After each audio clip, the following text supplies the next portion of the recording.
जय श्री कृष्ण भक्तों, श्रीमद् भागवत महापुराण की भाव यात्रा सप्तम स्कंद के 14वें अध्याय तक आ पहुंची है। पिछले कुछ अध्यायों में नारद जी ने युधिष्ठिर को ब्रह्मचर्य से लेकर के वानप्रस्थ आश्रम पर्यंत की जो चर्चा है वो सुनाई है। अब 3 आश्रमों की तो बात हो गई। अभी जो वर्तमान अध्याय है अर्थात 14वां अध्याय, इसमें गृहस्थ संबंधी जो सदाचार हैं अर्थात गृहस्थियों के लिए जो कुछ भी अपेक्षित होता है वह विषय यहां पर रखा गया है। युधिष्ठिर जी कहते हैं कि नारद जी, मेरे जैसा गृहासक्त गृहस्थ बिना विशेष परिश्रम के इस पद को किस साधन से प्राप्त कर सकता है? कौन सा पद? आखिर किसी भी वर्ण में किसी भी आश्रम में व्यक्ति रहे, किंतु उसका जो अंतिम लक्ष्य है वह तो भगवत प्राप्ति ही है।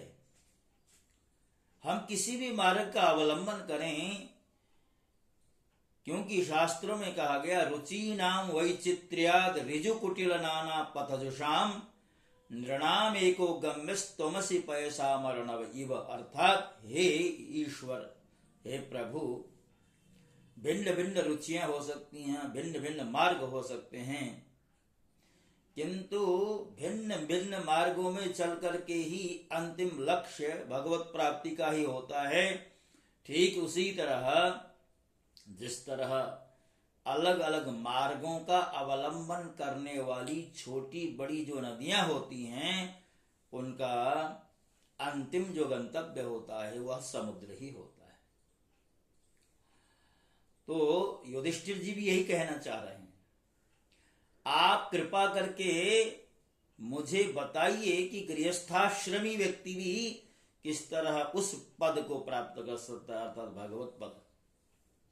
नारद जी कहते हैं, मनुष्य गृहस्थाश्रम में रहे और गृहस्थ धर्म के अनुसार सब कार्य करे, परंतु उन्हें भगवान के प्रति समर्पित कर दे, अर्थात जो कुछ भी किया जाए तोरियम वस्तु गोविंदत्वमेव समर्पय की भावना से करे। जैसा भी अवकाश मिले, जैसी भी फुर्सत मिले, विरक्त पुरुषों में निवास करे और बार बार श्रद्धा पूर्वक भगवान के अवतारों की लीला सुधा का पान करता रहे, अर्थात भगवत चरित्रों का आश्रय ग्रहण कर ले। जैसे स्वप्न टूट जाने पर मनुष्य स्वप्न के संबंधियों से आसक्त नहीं रहता, वैसे ही ज्यों ज्यों सत्संग के द्वारा बुद्धि शुद्ध हो त्यों ही शरीर, स्त्री, पुत्र, धन आदि की आसक्ति स्वयं छोड़ता चले। बुद्धिमान पुरुष को आवश्यकता के अनुसार ही घर और शरीर की सेवा करनी चाहिए, अधिक नहीं। भीतर से विरक्त है और बाहर से रागी के समान लोगों में साधारण मनुष्यों जैसा व्यवहार करे, अर्थात अंदर से सावधानी रहनी चाहिए। माता पिता, भाई बंधु, पुत्र मित्र, जाति वाले और दूसरे जो कुछ कहें अथवा जो कुछ चाहें, भीतर से ममता न रखकर उनका अनुमोदन, व्यावहारिक अनुमोदन हो किंतु अंदर से ममता न रखे। बुद्धिमान पुरुष वर्षा आदि के द्वारा होने वाले अन्न आदि, पृथ्वी से उत्पन्न होने वाले सुवर्ण आदि, अकस्मात प्राप्त होने वाले द्रव्य आदि और सब प्रकार के धन भगवान को ही दिए हुए हैं, ऐसा यानी भगवान के द्वारा ही प्राप्त हुए हैं, ऐसा भाव रख करके प्रारब्ध के अनुसार उनका उपभोग करता हुआ संचय न करें। मनुष्यों का अधिकार केवल उतने ही धन पर है जितने से उनकी भूख मिट जाए। यावत भीत जठरम तावत सत्वम ही देहिनाम अधिकम यो विमन्यत सस्ते दंडम अर्हति। अर्थात जितने में उदर पूर्ति हो जाए उसके अतिरिक्त संग्रह करने वाला जो व्यक्ति होता है वह दंड का भागी होता है। हरिण, ऊंट, गधा, बंदर, चूहा, सरीसृप, पक्षी और मक्खी आदि को अपने पुत्र के समान ही समझें, उनमें और पुत्र में अंतर ही कितना है। अर्थात जीव मात्र के प्रति दया का भाव रखें। गृहस्थ मनुष्यों को भी धर्म, अर्थ और काम के लिए बहुत कष्ट नहीं उठाना चाहिए, बल्कि देश काल और प्रारब्ध के अनुसार जो कुछ मिल जाए उसे से संतोष करना चाहिए। अपनी समस्त भोग सामग्रियों को श्वान आदि, पतित और चांडाल पर्यंत सब प्राणियों को यथा योग्य बांटकर ही अपने काम में लाना चाहिए। और तो क्या, अपनी स्त्री को भी जिसे मनुष्य समझता है कि यह मेरी है, अतिथि आदि की निर्दोष सेवा में नियुक्त रखे। लोग स्त्री के लिए अपने प्राण तक दे डालते हैं, यहां तक कि अपने मां बाप और गुरु को भी मार डालते हैं। उस स्त्री पर से जिसने अपनी ममता हटा ली, स्वयं उसने नित्य विजयी भगवान पर ही विजय प्राप्त कर ली। यह शरीर अंत में कीड़े, विष्ठा या राख की ढेरी होकर रहेगा। कहां तो यह तुच्छ शरीर और इसके लिए जिसमें आसक्ति होती है वह स्त्री, और कहां अपनी महिमा से आकाश को भी ढक रखने वाला अनंत आत्मा। गृहस्थ को चाहिए कि प्रारब्ध से प्राप्त और पंचयज्ञ आदि से बचे हुए अन्न से ही अपना जीवन निर्वाह करे, और जो बुद्धिमान पुरुष इसके अतिरिक्त और किसी वस्तु में स्वत्व नहीं रखते, उन्हें संतों का पद प्राप्त होता है।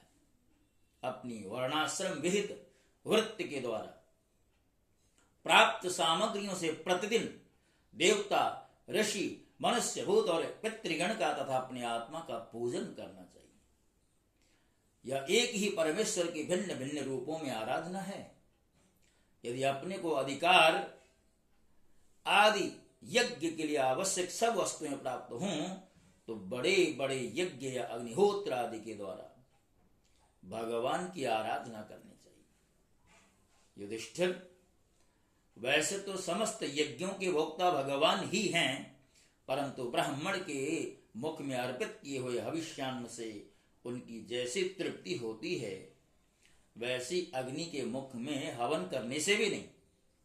इसलिए ब्राह्मण, देवता, मनुष्य आदि सभी प्राणियों में यथा योग्य उनके उपयुक्त सामग्रियों के द्वारा सबके हृदय में अंतर्यामी रूप से विराजमान भगवान की पूजा करनी चाहिए।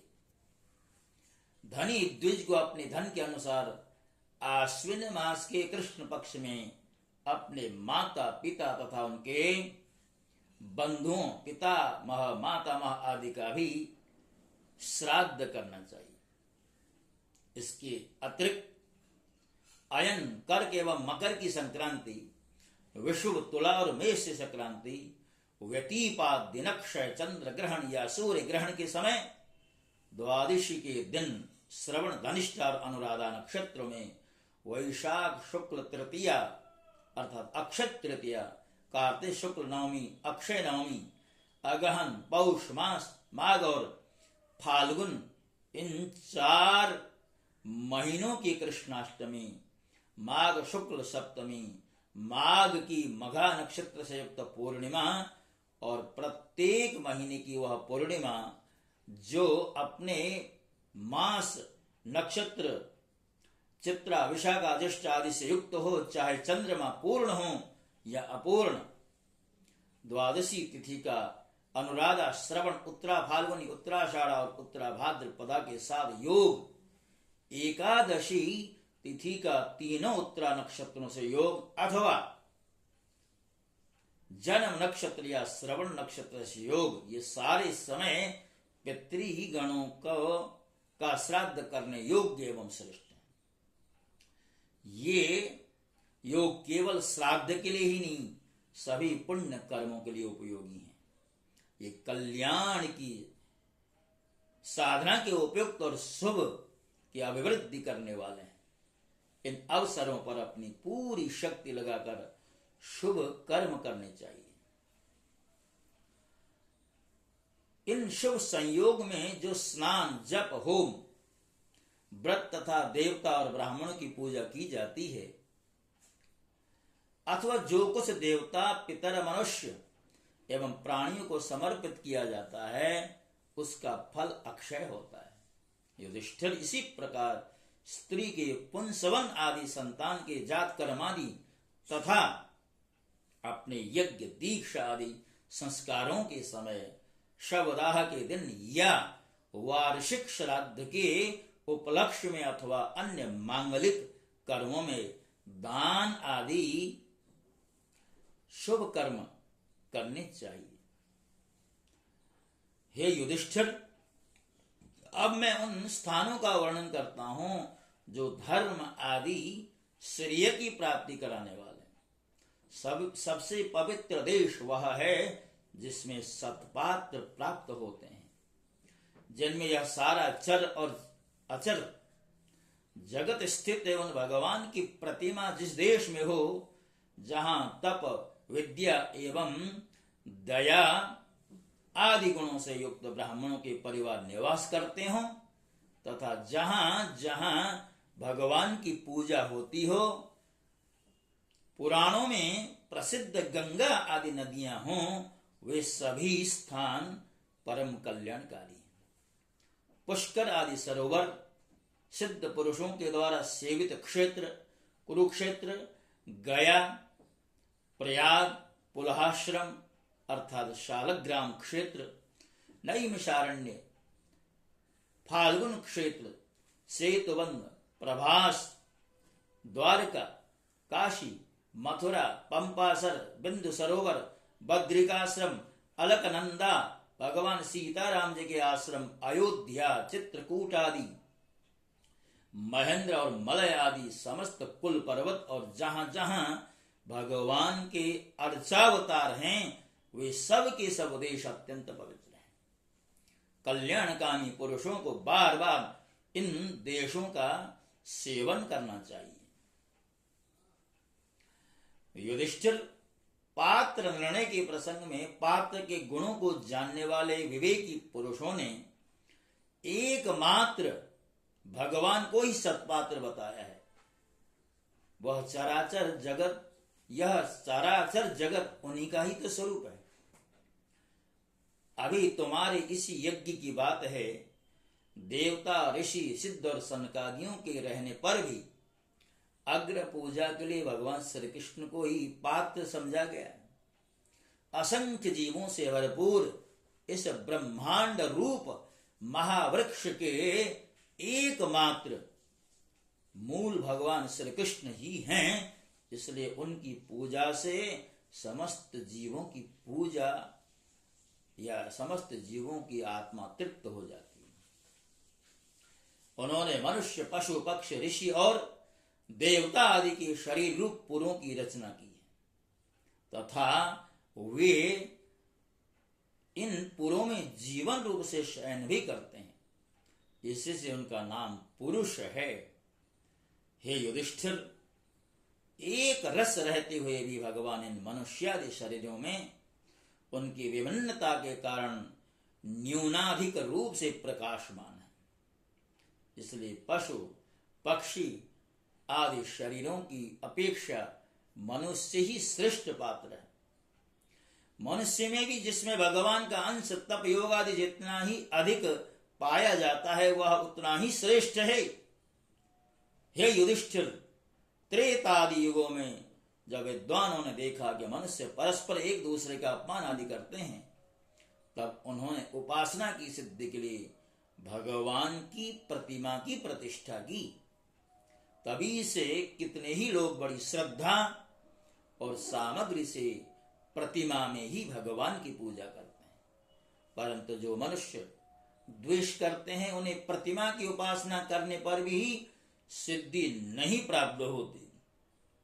युधिष्ठिर मनुष्य में भी ब्राह्मण विशेष सुपात्र माना गया, क्योंकि वह अपनी तपस्या, विद्या और संतोष आदि गुणों से भगवान के वेद रूप शरीर को धारण करता।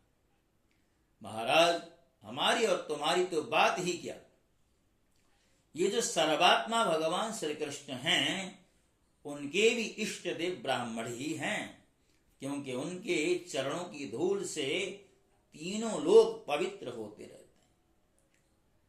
तो गृहस्थियों के धर्म के बारे में इस अध्याय में चर्चा की गई। अगला जो 15वां अध्याय है उसमें भी अवशिष्ट अंश नारद जी युधिष्ठिर को बताने वाले हैं। जैसा कि आप सब जानते हैं, हमारी मर्यादा है, अध्याय की मर्यादा। हमारा संकल्प है कि हम प्रतिदिन एक ही अध्याय आपके समक्ष प्रस्तुत करें, और जैसा कि मैं बार बार निवेदन कर रहा हूं कि अपनी ओर से कुछ जोड़ना और घटाना नहीं है। जो वेद व्यास जी की वाणी है उसमें जोड़ना घटाना यह अपराध का विषय बन जाता है। इसलिए हमने जो भाव प्रस्तुत करने का संकल्प लिया था, उस संकल्प की दिशा में हम धीरे धीरे आगे बढ़ रहे हैं, और आप सब भक्त जनों का भरपूर सहयोग प्राप्त हो रहा है। किंतु अभी थोड़ी कसर है, और वो कसर कैसे पूरी करें? आपसे कोई आर्थिक सहयोग नहीं, कोई किसी अन्य प्रकार का सहयोग नहीं, अपितु मात्र आपने जो है हमारे चैनल को आगे बढ़ाने के लिए सब्सक्राइब करना है, वीडियो शेयर करना है, लाइक का बटन दबाना है, हो सके तो बीच बीच में थोड़ा बहुत टिप्पणी के द्वारा भी मुझे सुझाव दे सकते हैं। इन्हीं प्रार्थनाओं के साथ मैं आपसे विदा होता हूं। ओम नमो भगवते वासुदेवाय। भागवत भगवान की जय।